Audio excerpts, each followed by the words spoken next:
Welcome to Let the Quran Speak. I'm Aisha, your host. The Canadian federal election is just around the corner. Many organizations, such as the Canadian Muslim Vote and Dawanet, have been encouraging Muslims to go out and vote. What do leaders in the Muslim community have to say about the importance of voting in the upcoming election? Is it a religious obligation to go out and vote? Is there anything that we can take away from the Quran and the teachings of the Prophet? Joining me is Dr. Shabir Ally to help us answer some of these questions. Welcome to the show, Dr. Shabir. Pleasure to be on. So election day is just around the corner. Tell us why you'll be going out to vote. Well, you're assuming that I Yes. will be, and yes, definitely I will be going out to vote. And why? Well, it is my civic responsibility. I am a citizen of this country, and I am partly responsible for what goes on in this country. And I exercise my responsibility by casting a vote. So is that what civic engagement means to you? Well, it means much more than this. Of course, it means being active in society, in joining groups working towards the betterment of society on a wide variety of fronts. Of course, my own preoccupation is with theology and theological debates, and so that does not leave time for engagement in other civic areas. But my own sense is that by dealing with knowledge and debating issues of knowledge, this helps society in its own way by forming and reforming the intellectual basis of our society. But in terms of working on the ground, reduction of poverty, for the rights of Aboriginals, for the rights of all people, and to ensure justice in society, to call our politicians to basic principles. All of this is what means civic engagement to me. And do we have any examples from the Quran or the life of the Prophet that highlight the importance of civic engagement? Yes, in terms of the Quran, we have the example of the Prophet Joseph. Joseph is known both from the Bible and the book of Genesis, and also in the Quran. His story is told in the 12th chapter of the Quran. Joseph was in Egypt, where he had been sold as a slave, but he rose to prominence in Egyptian society, and he became the virtual ruler of Egypt, but he was still under the king. And so the Quran refers to Din al-Malik, either the religion of the king or the law of the king. And it is clear that Joseph is somehow subjected to the laws of the land. But he, from a Muslim point of view, is a Muslim. And yet he's living under a non-Muslim law. And he's still serving. In fact, it is noted that while he had been in prison and he saw a dream that will eventually be used to interpret the, the king saw a dream, and Joseph then interpreted that dream, that leading to his discharge from the prison when his innocence was declared. He said to the king, "Put me in charge of the granary," because obviously he felt that he had some expertise in that area, and he felt the great responsibility to take over that task of rationing out the grains so that they will have enough to last them through the period of famine, when the famine does eventually strike after the years of plenty. His offering himself for the task of serving in a government that was not Islamic is very relevant to our present circumstance, because here Muslims are in Canada as a minority, and some people may be asking, can I serve in, as some will say it in a demeaning manner, in a kuffar government? And the answer is, well, we can serve in any government in order to make things better. There may have been situations in some Muslim societies in which the Muslim scholars, for the purpose of preserving their scholarly integrity, they refrained from government. And this is well known in our Islamic tradition. The Muslim scholars withdrew from government that they saw to be corrupt.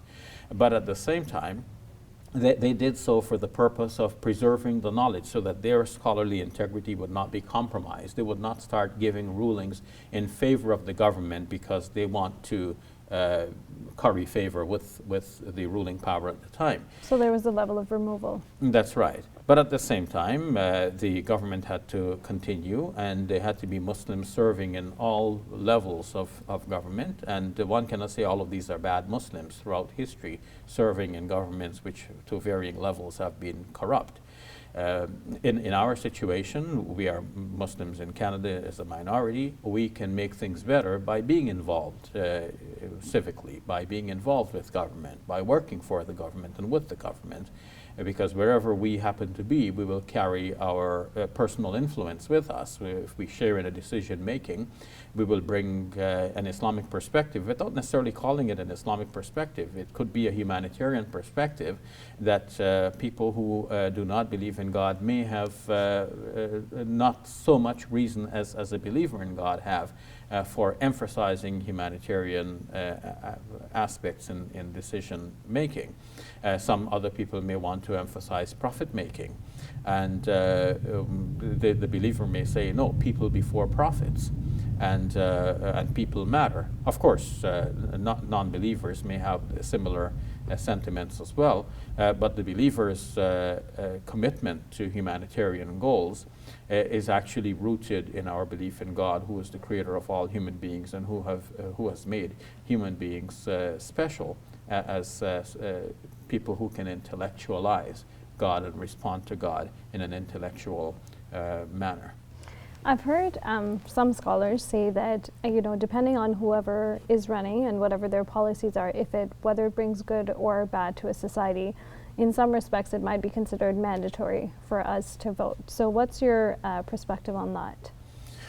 In various circumstances, yes, the ruling will be different. Like how important is your particular vote? Of course, when you're living in a population of 30 million, one vote seems to be only a minor, like a drop in the bucket. It may not make that much difference. If you were just two persons under a prime minister who will count the votes and perhaps offer his own as a tiebreaker, then your vote suddenly becomes all the more important, especially if it's a referendum to decide are we going to go to war or not, or some such crucial decision. And so it becomes imperative in that circumstance that you do offer a good word to steer the decision towards what is positive.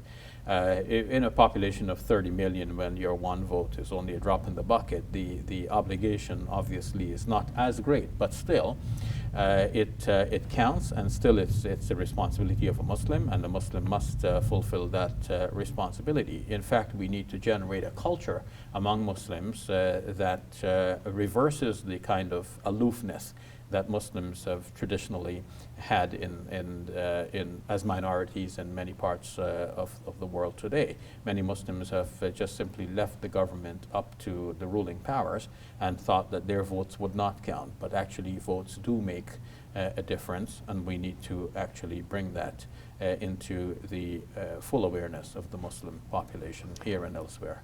I understand that you're saying it is important and it will make a difference, but what would you say to someone who says that, the climate within Toronto and Mississauga, for example, is becoming increasingly Islamophobic, and one example of that is recently there was a proposal to build an Islamic center, the Meadowvale Islamic Center, and there was some, promotional material that could be considered as hate against the mosque. So what would you say to someone who says, well, the climate is here to stay irrespective of who's in power, so why do I bother voting? Well, I would ask that person, how do you know the climate is here to stay? Perhaps it will change. The Prophet, peace be upon him, lived and worked in a very hostile environment, and yet he was civically engaged. For example, when he joined a confederation known as the Confederation of Graciousness, Hilful Fudul, to take care of people who were traveling so that they could not be harmed in that society. When the Prophet, peace be upon him, is known to have joined in the rebuilding of the Kaaba, which at the time was a place for worshipping idols.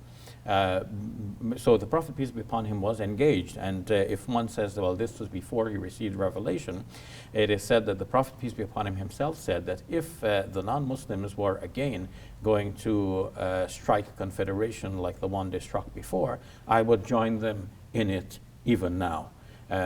even after he's received the revelation. So as Muslims, this is how we are guided, to be civically engaged. Thank you very much, Dr. Shabir. I think you've reinforced the importance of voting, so thanks once again. You're welcome.